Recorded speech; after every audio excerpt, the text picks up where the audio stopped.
మన VVIT university, absolute discipline, absolute education. Rangareddy జిల్లా షాబాద్లో ఒక ప్రేమోన్మాది 6గురిని అత్యంత కిరాతకంగా చంపాడు. తన భార్య, 2 చిన్నపిల్లలతో పాటు ప్రేమ పేరుతో వేధించినటువంటి బాలిక, ఆమె తల్లి, ఆమె నానమ్మ, ఇలా 1 గంట వ్యవధిలో 6గురిని హతమార్చినటువంటి ఘటన ఇప్పుడు 2 తెలుగు రాష్ట్రాల్లో అత్యంత సంచలనంగా మారింది. ముఖ్యంగా ఇతని మీద పోలీస్ స్టేషన్లో కేసు కూడా నమోదైతే పోలీసులు చాలా లైట్ తీసుకున్నారు. పోలీసులు ఇతన్ని రిమాండ్కి పంపి ఉంటే ఇవాళ ఈ 6 మంది చనిపోయేవారు కాదని బాధిత కుటుంబాలకు సంబంధించిన వ్యక్తులు ఆరోపిస్తున్నారు. కానీ పోలీసులు మాత్రం ఖచ్చితంగా తాము రిమాండ్కి పంపాము, బెయిల్ మీద బయటకు వచ్చే ఈ దుర్మార్గానికి పాల్పడ్డారంటూ పోలీసులు చెప్తున్నారు. నిజంగా ఇలాంటి వ్యక్తులను, ఆల్రెడీ పెళ్ళై 2 పిల్లలున్నారు, మళ్ళీ ప్రేమ పేరుతో ఇంకొక అమ్మాయిని వేధించడం అనేది నిజంగా అత్యంత దారుణం. దీని గురించి డిస్కషన్ చేద్దాం. మనతో పాటున్నారు social activist, senior journalist Priya Chaudhary గారు. నమస్తే మేడం. మేడం, చాలా బాధాకరమైనటువంటి ఘటన. ఇవాళ ఉదయం ఈ వార్త చూసి అందరూ కూడా షాక్ గురయ్యారు. చిన్న పిల్లలు, 3 సంవత్సరాల బాబు, 2 సంవత్సరాల బాబు నిద్రపోతుంటే గొంతు కోసి చంపేయడం, భార్యని అలాగే అమ్మాయిని బయటకు తీసుకొచ్చి అత్యాచారం చేసి మరీ హత్య చేయడం. అసలు నిజంగా దీని గురించి డిస్కషన్ చేయడం చాలా బాధగా ఉంది. ఇలాంటి వ్యక్తిని ఏం చేయాలంటారు? బాధ కాదండి, యాక్చువల్ గా మనం అందరం కూడా ఆలోచించాల్సినటువంటి అవసరం ఉంది. ఈ రోజు భార్య బిడ్డల్ని, చిన్న పసిపిల్లల్ని కూడా గొంతు కోసి చంపడం అనేటటువంటి ఉన్మాదము ఈ రోజు ఒక మనిషిలోకి ఎలా వచ్చింది? ఈ సమాజం అతని మీద చూపించిన ప్రభావం ఏంటి?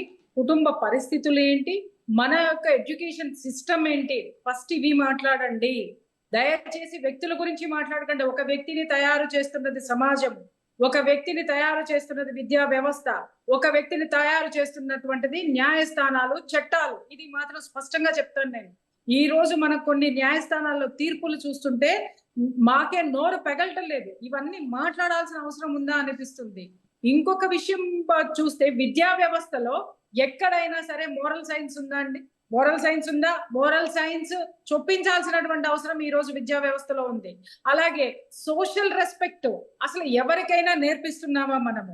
అరే, చదువు అంటే దేనికోసం చదువుతున్నామా అంటే ఇవాళ ఇంజనీరింగే చదవాలి, చదివితే అమెరికా వెళ్ళి డాలర్లు సంపాదించాలి, లేదంటే ఈ రోజు ఒక యూట్యూబ్ పెట్టుకోవాలి, పక్కనాన్ని తిట్టేసేయాలి, తిట్టేస్తే డబ్బులు వచ్చేస్తాయి, ఎవడో ఒకడు కొమ్ముగాయ. ఇలా ఎంత అనైతికమైనటువంటి జీవన శైలి మన ముందు ఉంది. ఇలాంటి జీవన శైలిలో ఇంకా చెప్పాలంటే టాప్ పోస్ట్ లో ఎవరు నిలబడతారంటే మన రాజకీయ నాయకుల్లో కొంతమంది నిలబడతారు. వాళ్ళు వందల వేల కోట్లు, లక్షల కోట్లు ప్రజాధనం లూటీ చేసి వాళ్ళు న్యాయస్థానాలకి పంపించినా కూడా ఈ రోజు వరకు ఎవరు జైలుకి వెళ్ళింది లేదు, ఎవరికి శిక్ష పడింది లేదు.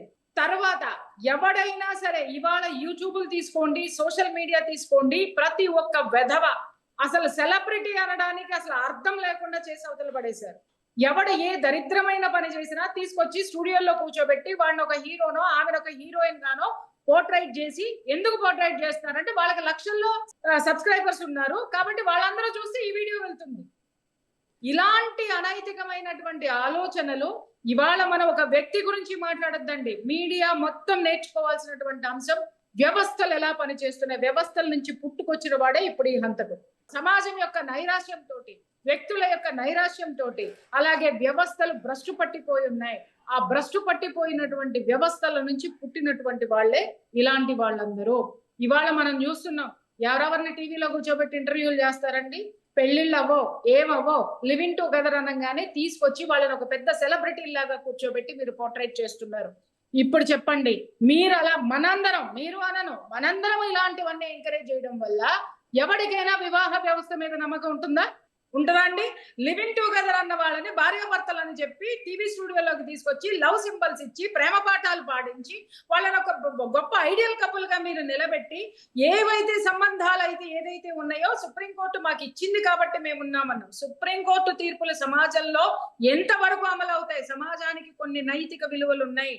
నైతిక విలువల్ని వదిలిపెట్టి రమ్మనమని ఏ సుప్రీంకోర్టు తీర్పు ఉండదు, గుర్తుపెట్టుకోండి. సమాజానికి విరుద్ధంగా ప్రవర్తిస్తే సుప్రీంకోర్టు అయినా దాన్ని పరిగణలోకి ఖచ్చితంగా తీసుకుంటుంది. ఈ వ్యవహారాలన్నీ చేయడం వల్లనే అరే జైలుకు పోతే బెయిల్ వస్తుంది, ఈజీగా వస్తున్నాయండి వాళ్ళ బెయిల్లు. జైలు అంటే భయపడిన వాడు ఎవడున్నాడు? ఇప్పుడు అతగాడికి 3 నెలల్లో జైలు వచ్చింది, రిమాండ్ పోలీసులు ఏం చేస్తారు చెప్పండి? వాళ్ళ నామ్స్ ప్రకారం పనిచేస్తారు. ఏమైనా వాడెవడో అనామకుడికి చట్టానికి సంబంధించినంత వరకు తీసుకెళ్తారు, సబ్మిట్ చేస్తారు, కోర్టులో ప్రొడ్యూస్ చేస్తారు, వాడి రిమాండ్కి తీసుకుంటారు, వాడిని విచారిస్తారు, మళ్ళీ తీసుకెళ్లి కోర్టుకు అప్పచెప్తారు, మళ్ళీ తీసుకెళ్లి లోపలేస్తుంది, వాడు బెయిల్ తెచ్చుకున్నాడు, బయటకు వచ్చాడు. వాడి తరపున వాదించేటటువంటి లాయర్లను ఏమందాం? ఇవాళ లాయర్లందరికీ బాధ వస్తుందేమో. అది కాదండి నేను మాట్లాడుతున్నది. బయటకి తీసుకొచ్చిన తర్వాత వాడు నేరం చేయకుండా లాయర్ కాపాడగలడా? ఈ వ్యవస్థలో ఇన్ని లోపాలు జరుగుతుంటే మనం వ్యక్తుల గురించే మాట్లాడుకుంటున్నాం, అక్కడే ఆగిపోతున్నాం. నేను ఇప్పుడు కాదు, గత కొన్ని సంవత్సరాల నుంచి గొంతు చించుకుని మాట్లాడుతున్నా. సమాజం మారాలండి, వ్యక్తులు కాదు చేసేది ఈ హత్యలు, సమాజం చేస్తుంది. విద్యా వ్యవస్థ, ప్రతి ఒక్క పేరెంట్ కూడా, నేను చాలా మంది పేరెంట్స్ తో మాట్లాడా, ఏమండి ఈ సామాజిక విలువలు ఉన్నటువంటివి మనం దీంట్లో పెడదామని చెప్పి డిమాండ్ చేద్దామంటే వాళ్ళు ఏం మాట్లాడుతున్నారంటే, అరే తెలుగు నేర్చుకోండి రా అని అంటే, తెలుగు నేర్చుకుంటే ఏమొస్తుందండి, సాంస్క్రిట్ నేర్చుకుంటే మా అబ్బాయికి మార్కులు ఎక్కువ వస్తాయి. అంటే మార్కులతోటి పిల్లల్ని పెంచుతున్నాం, సంపాదనతోటి ఆ సబ్జెక్ట్స్ ఏవైతే కోర్సులు తీసుకోవాలో కాలేజ్కి వచ్చిన తర్వాత వాటిని పిల్లల మీద రుద్దుతున్నాం తప్ప సమాజంలో నీ పొజిషన్ ఏంటి, సమాజానికి నువ్వేమిస్తావు, సమాజం నుంచి నువ్వేం తీసుకుంటావు అనేటటువంటి నిబద్ధత కుటుంబంలో లేదు, విద్యా వ్యవస్థలో లేదు, సమాజంలో లేదు, అలాగే నేను చెప్పినటువంటి వ్యవస్థల్లో కూడా లేదు. ఇది ఈ హత్యకి మూల కారణం. అదే మాట్లాడుకుందాం మనం. ఎస్, అంటే పర్టికులర్గా ఈ ఇన్సిడెంట్లో చూస్తే భార్యను చంపడం, అందులో కూడా భార్యను ప్రేమించి మరీ పెళ్లి చేసుకున్నాడు. పెద్దలతో గొడవ పడి పెళ్లి చేసుకొని 6 సంవత్సరాలు కాపురం చేసి 2 పిల్లలు, 3 సంవత్సరాల బాబు, 2 సంవత్సరాల బాబు. వాళ్ళు ఏం నేరం చేశారు? వాళ్ళను కూడా అత్యంత పాశవికంగా చంపాడంటే నిజంగా ఇతను ఒక మనిషి అనాలా? అదే చెప్తున్నాను సార్. ఇప్పుడు ప్రేమ వివాహాలు చేసుకోవాలి గొంతు చించిన వాళ్ళందరినీ కూడా ఈ ప్రశ్న అడగాలి. ప్రేమ వివాహం చేసుకున్నాడు కదా, ప్రేమ వివాహాలని నేను సమర్థించకూడదు అనట్లేదండి. చాలా మంది ప్రేమ వివాహాలు చేసుకున్నారు, చాలా సక్సెస్ఫుల్ గా ఉన్నాయి. కానీ నేను అనేటటువంటిది ఏంటంటే, ఈ సమాజంలో సినిమాలైనా సరే ఏం చూపిస్తున్నాయి? హీరో జైలుకి వెళ్తాడు, హీరో గంధం చెక్కల స్మగ్లర్ హీరో, అది స్టోరీ. మనకి మాఫియా నడుపుతాడు, అతను ఒక హీరో.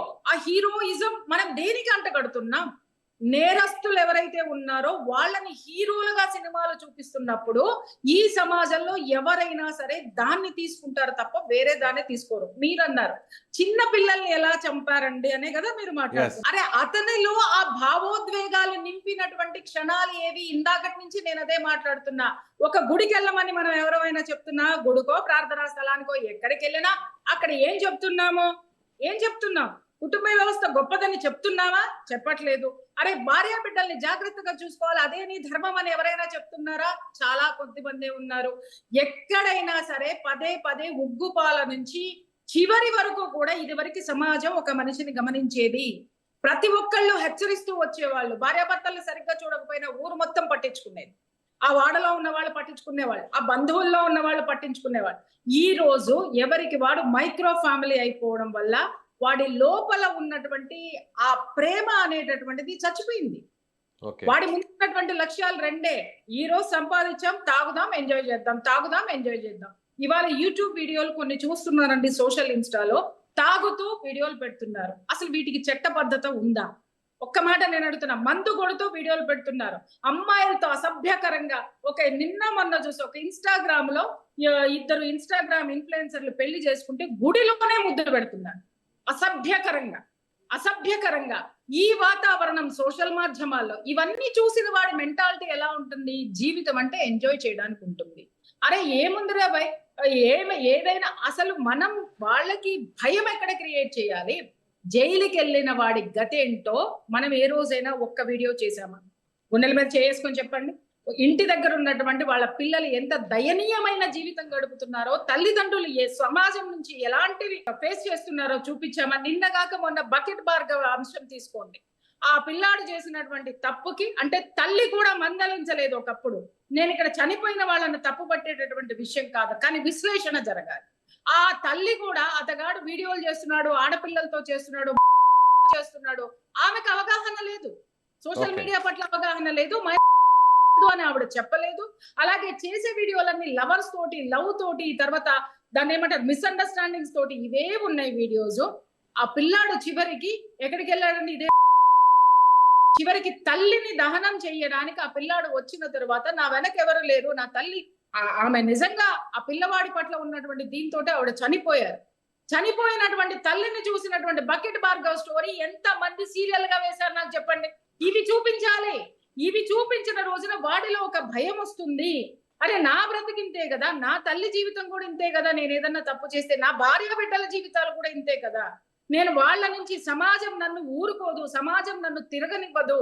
మనం ఎప్పుడైతే ఒక నేరం చేసిన వాడిని తీసుకొచ్చి స్టూడియోలో కూర్చోబెట్టి వాడి పట్ల సానుభూతి చూపించామో అప్పుడే సమాజం చచ్చిపోయింది.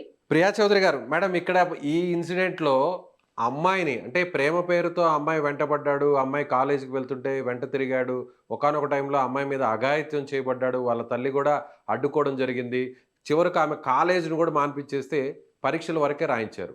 అయితే ఇప్పుడు ఆమె ఒప్పుకోలేదని ఆమె కేసు పెట్టారని ఆమెను వాళ్ళ తల్లిని నానమ్మను చంపాడు.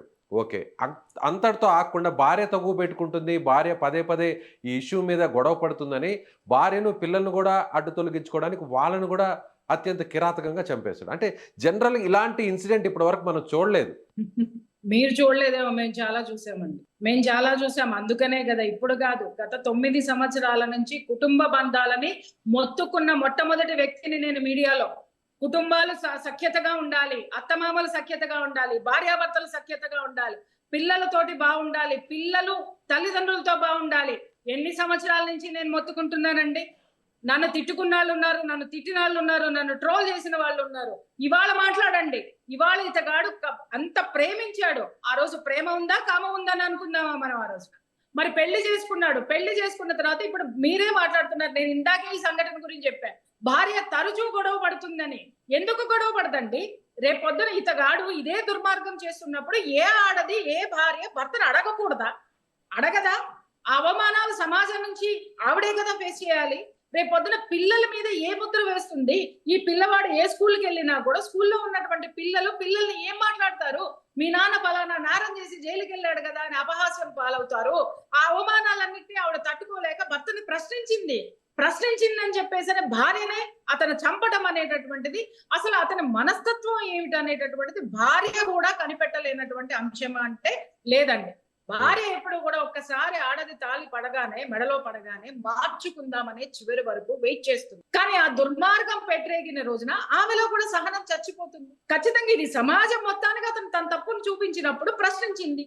ఆ ప్రశ్నించడాన్ని అతను ఓర్చుకోలేకపోయాడు. అంటే ఏంటి?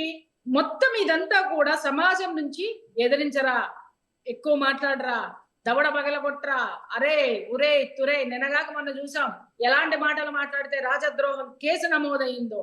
ఇలాంటి వాళ్ళందరినీ తయారు చేస్తున్నది ఖచ్చితంగా బాధ్యతాయుతమైనటువంటి వ్యవస్థలు రెండే, ఒకటి సమాజం, 2 మీడియాస్. మీడియాలో ఎప్పటికప్పుడు మనం విద్యా వ్యవస్థను ప్రశ్నించాల్సిందే. ఇలాంటివి జరిగినప్పుడు వ్యవస్థలు ఎలా పని చేస్తున్నాయి అనే దాని మీద డిస్కషన్లు పెట్టాల్సిందే. అతనిలో ప్రేమ లేకపోవడానికి, ఇంత భయంకరమైనటువంటి శాడిజం రావడానికి అతనికి సమాజం పట్ల ఏ విధమైనటువంటి గౌరవం లేదు. చట్టాలను గౌరవించడు. అసలు చట్టాలు తెలియవు అతనికి. ఇదివరకు మా చిన్నప్పుడు పోలీసు కానిస్టేబుల్ అట్లా సైకిల్ మీద వెళ్తుంటేనే పిల్లలందరం దాక్కునే వాళ్ళ లోపలికి వెళ్ళి. అంటే వ్యవస్థ పట్ల అంత భయం పుట్టించారు. అరే లోపలికి వెళితే పరువు తక్కువ, పోలీస్ స్టేషన్ గడప తొక్కడం మన ఇంట వంట లేదు. ఇలాంటివన్నీ ఎందుకు చెప్పారండి అంటే తప్పు చెయ్యొద్దు, తప్పు చెయ్యకూడదు. తప్పు చేస్తే అక్కడికి వెళ్తాము. న్యాయం కోసం వెళ్ళినప్పుడు ఎవరు మాట్లాడరండి.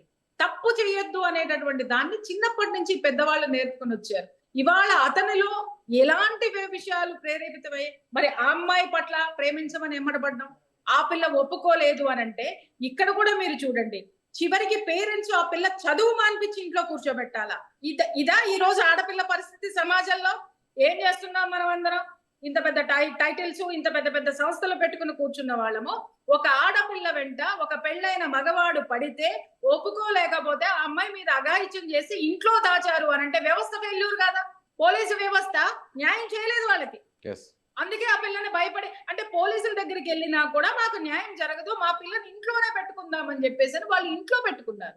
అలాగే అఘాయిత్యం చేయబోయినప్పుడు కంప్లైంట్ చేశాడని చంపేశాడు. చంపేసిన తర్వాత దీన్ని మాత్రం మనం పోర్ట్రేట్ చేస్తామండి, చంపేశాడు. దీనివల్ల ఏం జరుగుతుందో చెప్పమంటారా? సమాజంలో ఇలాంటివి జరిగిన కంప్లైంట్ ఇవ్వడానికి ఇక నుంచి ఎవరు ముందుకు రారు. ఎందుకు? చంపేస్తారు కాబట్టి. మనం ప్రశ్నించాల్సింది పోలీసులు ఏం చేస్తున్నారు, అతగాడు ప్రేమించడం అంటే వ్యవస్థ ఇక్కడ టోటల్ గా ఫెయిల్యూర్. నేను మళ్ళీ మాట్లాడుతున్నా. ఇది వరకు మేము పోలీస్ స్టేషన్ కి ఒక ఫోన్ కాల్ చేస్తే ఎంత పెద్ద ఆఫీసర్ అయినా రెస్పాన్సిబుల్ గా రియాక్ట్ అయ్యేవారు. ఈ రోజు మేము చెప్తున్నాం కదా, మేము కూడా నిజంగా కొన్ని విషయాలు చెప్పాలంటే బాధాకరమైనటువంటిది ఉండదు. 1కి 10 సార్లు ఫోన్ చేస్తే ఆ కేసులో కొంతమంది, నేను అందరు పోలీస్ ఆఫీసర్లు అనట్లేదు, చాలా భాగం వరకు కూడా ఆ కేసులో వాళ్ళకి లాభాలు ఉంటేనే వాళ్ళు ముందుకు వస్తున్నారు. పేదవాళ్ళకి మేము కూడా న్యాయం చేయలేకపోతున్నాం. ఈ రోజు నేను కొన్ని ఫోన్లు ఎత్తలేనటువంటి పరిస్థితిలో ఉన్నా. ఎందుకంటే నేను న్యాయం చేయలేని స్థితిలో ఎందుకున్నానంటే వ్యవస్థల ఫెయిల్యూర్ అండి. ఈ వ్యవస్థల్ని మనం ప్రశ్నించాల్సినటువంటి అవసరం, దారిలో పెట్టాల్సినటువంటి అవసరం ఖచ్చితంగా. అతను అలా పసిపిల్లల మీద కూడా కనికరం లేకుండా ఉన్నాడు అంటే సమాజం పట్ల అతనికి ఏ విధమైనటువంటి గౌరవం లేదు, కుటుంబం పట్ల అతనికి బాధ్యతలు లేవు.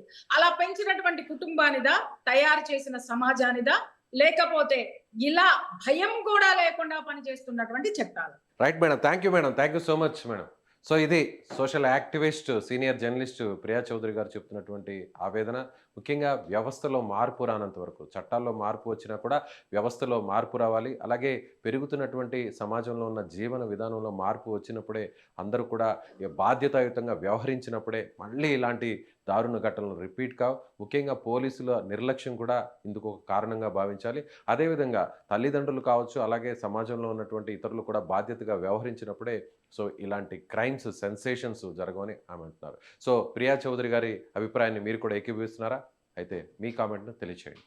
Thank you.